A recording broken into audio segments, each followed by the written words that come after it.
de la taille à la récolte, en passant par toutes les étapes de production.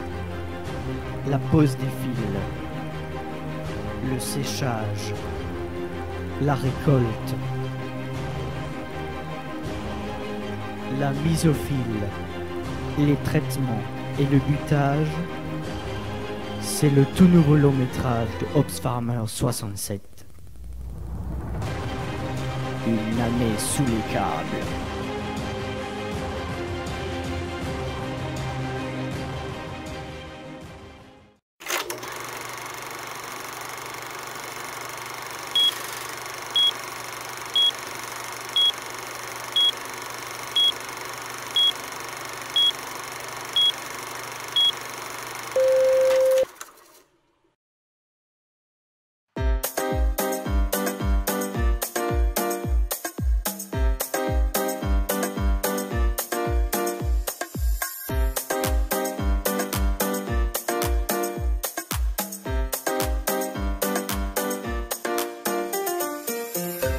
Une saison de houblon démarre au printemps avec la taille.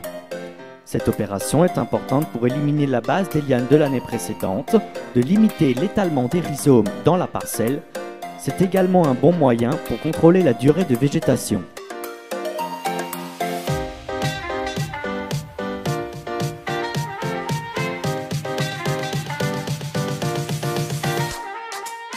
Il faut veiller à ce que les disques de taille soient suffisamment bien aiguisés afin de ne pas abîmer les souches.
La pose des fils est l'étape qui consiste à mettre en place les fils tuteurs sur lesquels va se développer le houblon.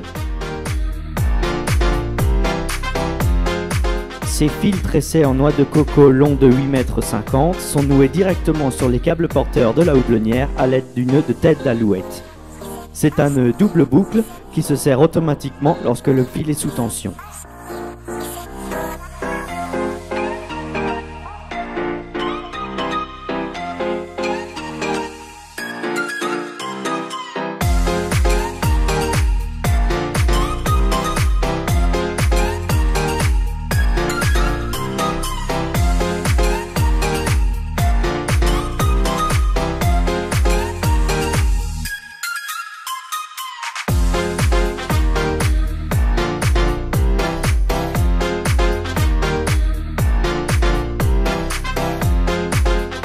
Il faut veiller à ce que les fils accrochés sortent correctement de leur paquet, afin de ne pas créer de nœuds entre les fils.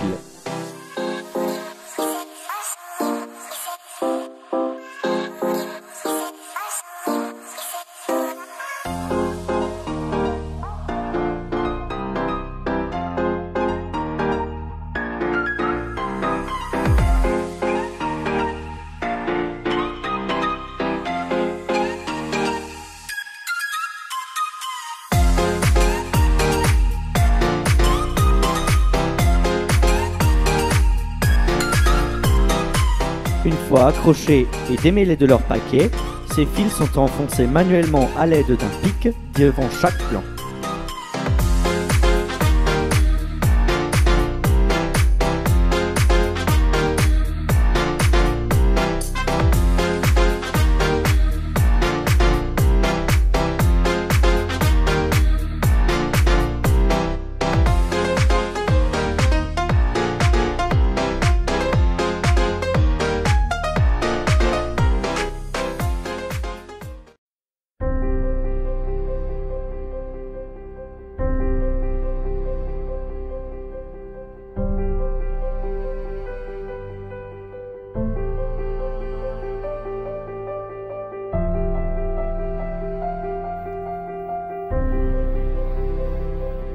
Regarde, ça pousse là.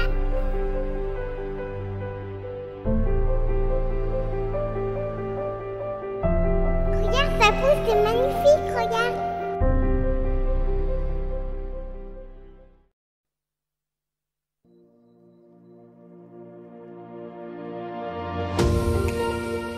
La mise au fil est l'une des étapes les plus importantes et les plus délicates de tout le processus de culture du houblon. Elle se réalise en 2 passages. Lors du premier passage, nous sélectionnons pour chaque plan 3 des pousses les plus vigoureuses, puis nous les enroulons autour du fil tuteur. Les pousses supplémentaires sont éliminées par arrachage manuel ou avec un couteau.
Deux semaines plus tard, l'opération est répétée.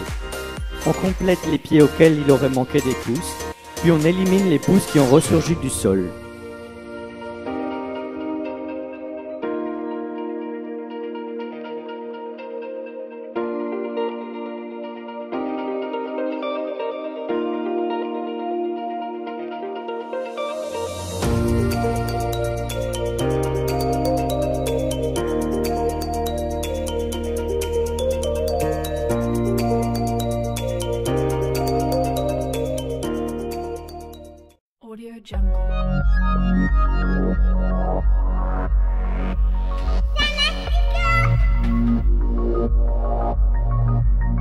Regarde, ça pousse encore dans un asticot.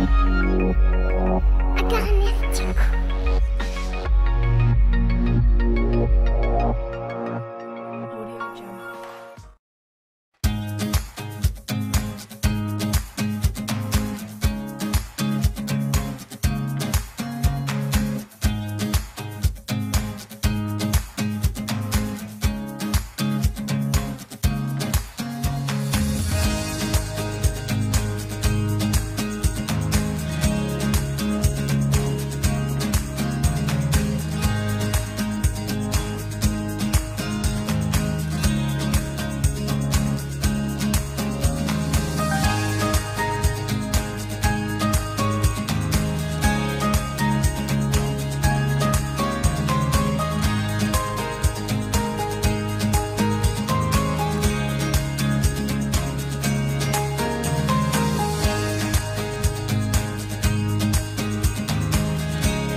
Lorsque le houblon atteint 2 à 3 mètres de hauteur et que le sol a été travaillé au préalable, le premier butage peut avoir lieu. Cette opération consiste à recouvrir les nouvelles pousses fraîchement sorties du sol afin qu'elles se transforment en racines et améliorent la nutrition des plants.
après le premier butage, un épandage de compost peut être réalisé directement sur les rangs.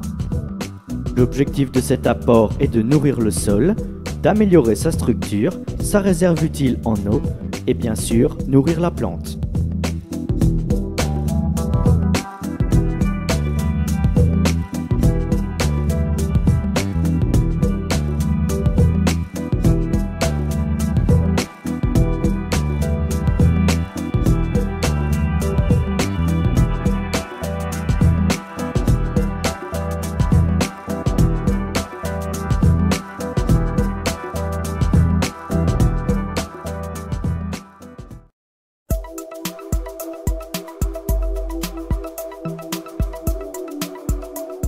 Le vent et le houblon ne sont pas de bons amis. En effet, lorsque le vent souffle, il entraîne avec lui les têtes des lianes. Elles se décrochent donc du fil tuteur. Pour éviter qu'elles ne se développent dans le vide, il faut repasser avec la nacelle pour les réenrouler autour du fil tuteur.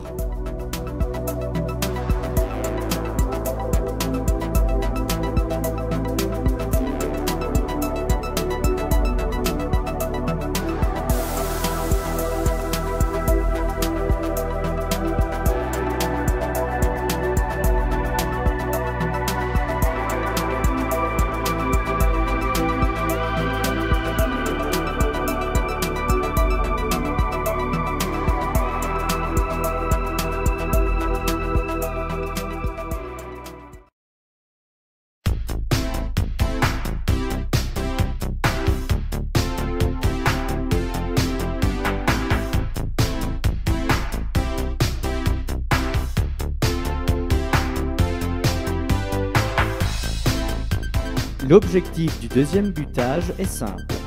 Il doit permettre d'agrandir la taille de la butte, de recouvrir les pousses ayant traversé la première butte et de recouvrir l'apport de compost réalisé précédemment.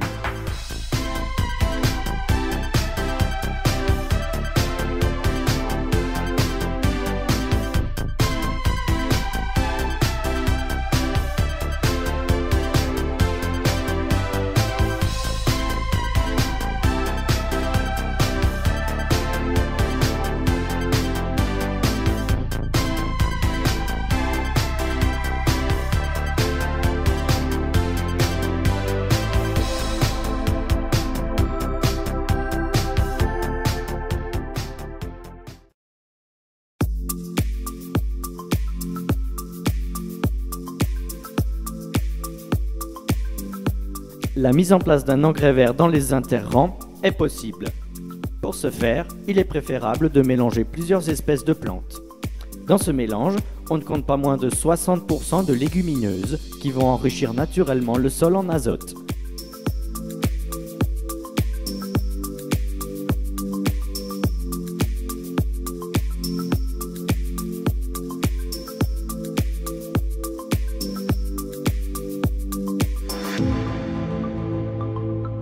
Lorsque cet engrais vert sera suffisamment développé, ses racines vont permettre d'aider à l'amélioration de la structure du sol. En même temps que le semis, un troisième butage est réalisé afin de recouvrir les pousses fraîchement sorties du sol.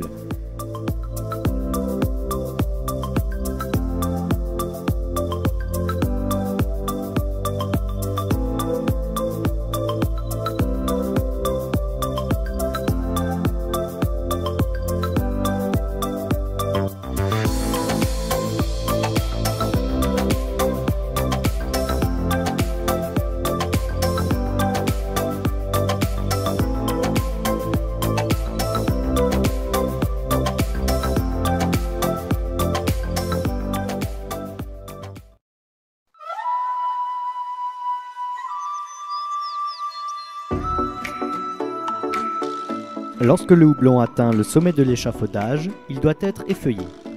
Cette opération consiste à retirer manuellement, sur environ 1,50 m, les feuilles du bas des plants. Ceci permet une meilleure aération de la parcelle et limite donc le développement des maladies fongiques.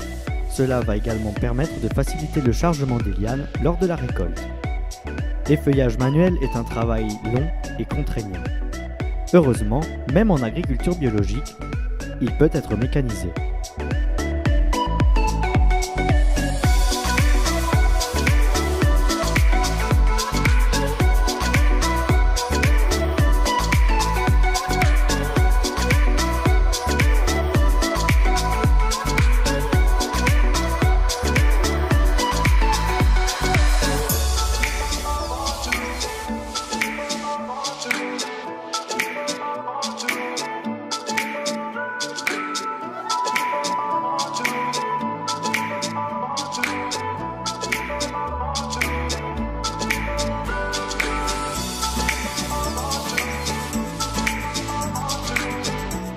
Grâce au défanage thermique, le houblon peut être effeuillé en se fatiguant beaucoup moins.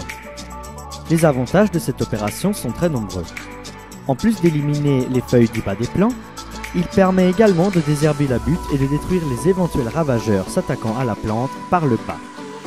Cependant, en été, les risques d'enflammer l'herbe des bouts de parcelles ainsi que les poteaux sont très importants.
Depuis le moment où la souche a été taillée, le houblon est fortement exposé aux maladies fongiques, principalement le mildiou et l'oïdium.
Tout au long de sa croissance, le houblon recevra donc une multitude de traitements phytosanitaires, principalement composés de poudre de roche. Ces poudres de roche vont durcir les feuilles et donc bloquer la germination des spores des maladies fongiques.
Jusqu'à la récolte, le vent sera un grand ennemi du houblon.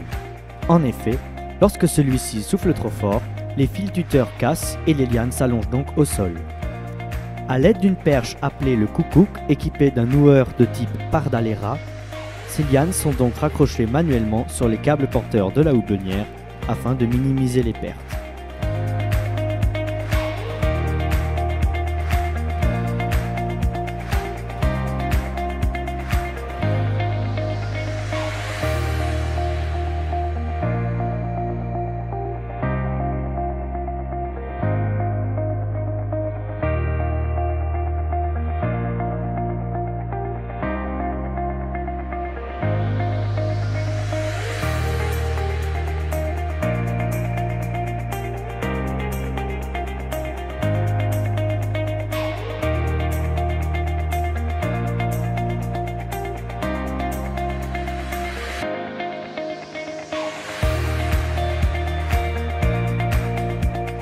Juste avant la récolte et pour la facilité, les engrais verts sont broyés. Ainsi, ils retournent donc au sol et réalisent un nouvel apport de matière organique.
Lorsque le houblon atteint environ 20% de matière sèche, la récolte peut alors commencer. Les lianes sont coupées par une arracheuse, puis coincées dans une poulie. Du fait que le tracteur avance, elles se tendent, le fil tuteur casse, puis elles s'allongent les unes sur les autres dans la remorque. Une fois la remorque remplie, elle est conduite à la ferme pour la prochaine étape.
La remorque est déchargée devant la cueilleuse, une machine qui, comme son nom l'indique, va permettre au houblon d'être cueilli.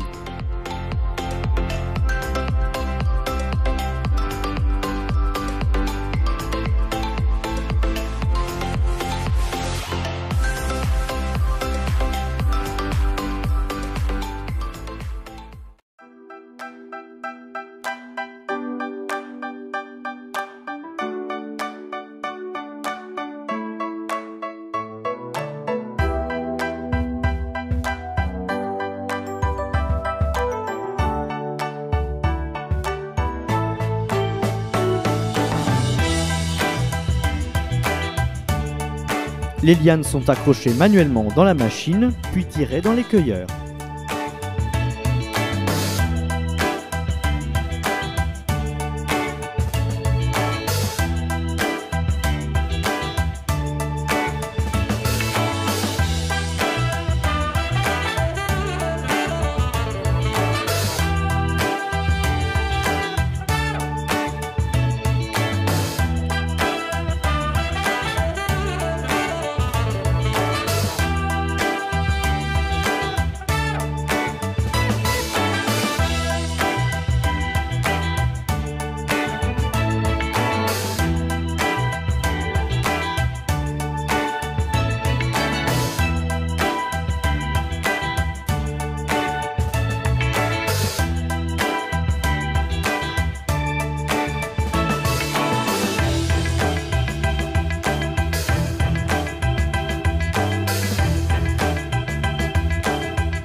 cueilleurs sont des tambours munis de doigts permettant de dénuder les lianes.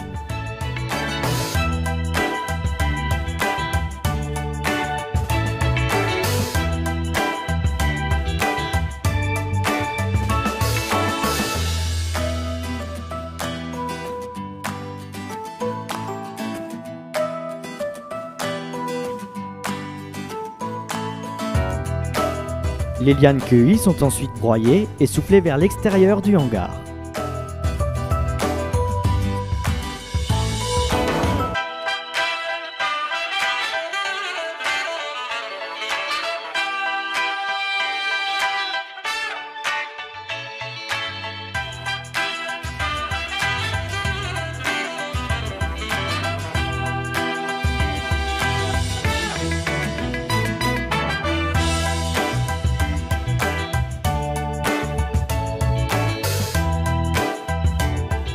Le houblon cueilli est sale. Il faut maintenant le séparer des feuilles et des tiges. Pour ce faire, la cueilleuse possède un système de triage par aspiration. Le houblon cueilli est conduit sur un convoyeur grillagé qui, grâce à des ventilateurs, va permettre d'aspirer les feuilles et de les enlever. Pour éliminer les tiges, le houblon est acheminé sur des trieurs à bandes inclinées. Les cônes de forme ronde vont rouler vers le bas, tandis que les tiges vont rester accrochées à la bande et conduites aux déchets.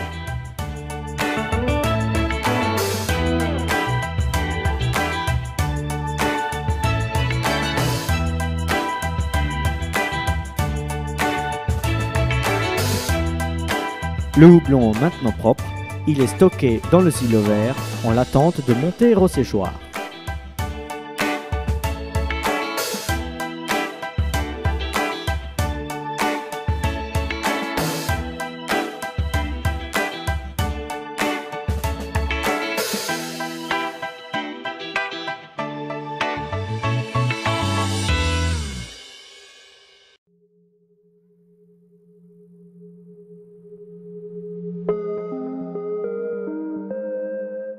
Lorsque la quantité de houblon dans le silo vert est suffisante, le houblon peut être monté au séchoir.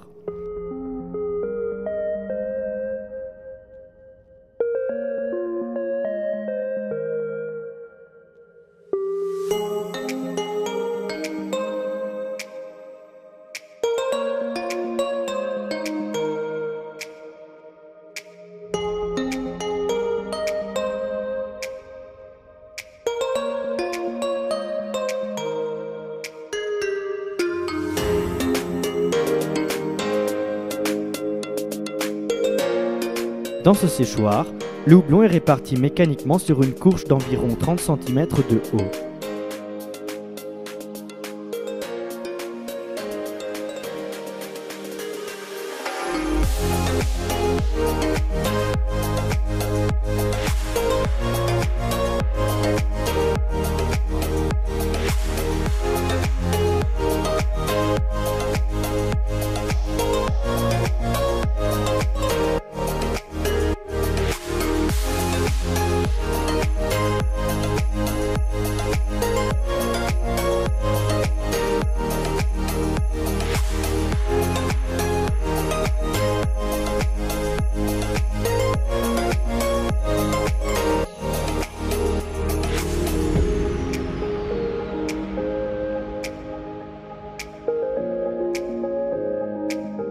Le temps de séchage dure en moyenne 4 heures, mais peut varier selon la variété et l'hygrométrie de l'air.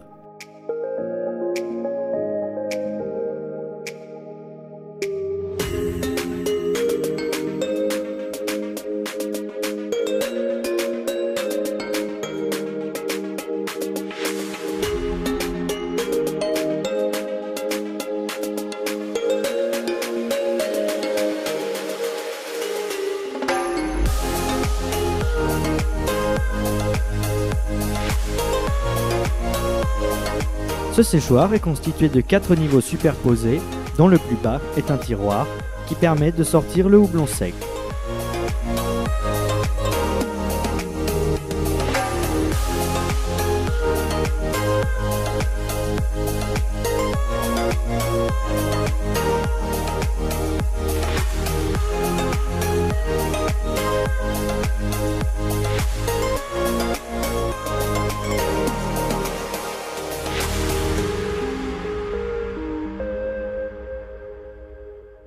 Après séchage, le houblon est stocké dans des cases de conditionnement où il subira une légère réhumidification qui le ramènera à environ 11% d'humidité.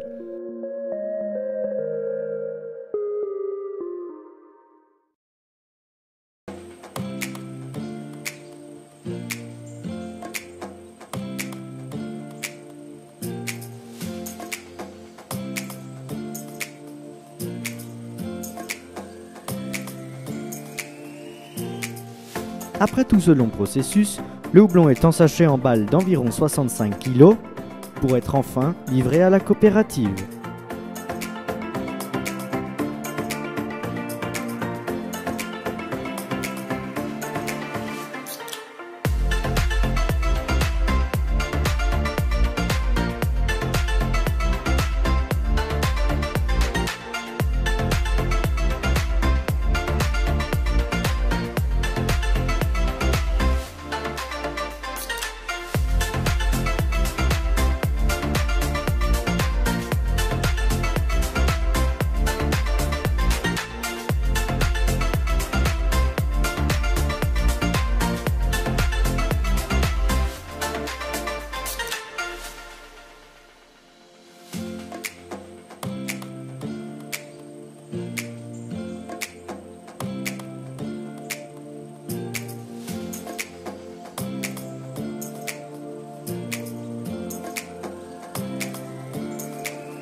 Pendant ce temps, dans les champs, les saisonniers enlèvent tous les nœuds restants des fils de coco et récupèrent les paquets de houblon restés raccrochés en haut de l'échafaudage.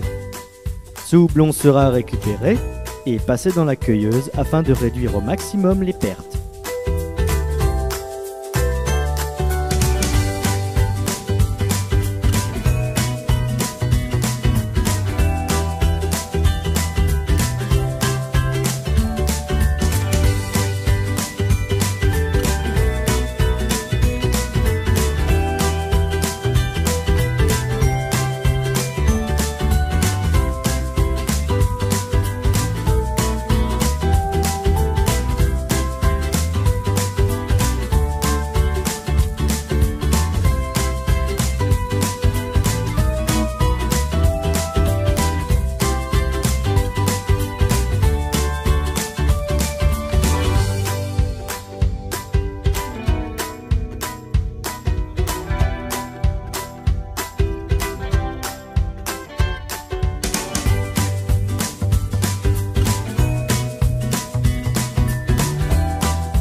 Une fois la houblonnière propre, les sarments coupés, les lignes doivent être débutées.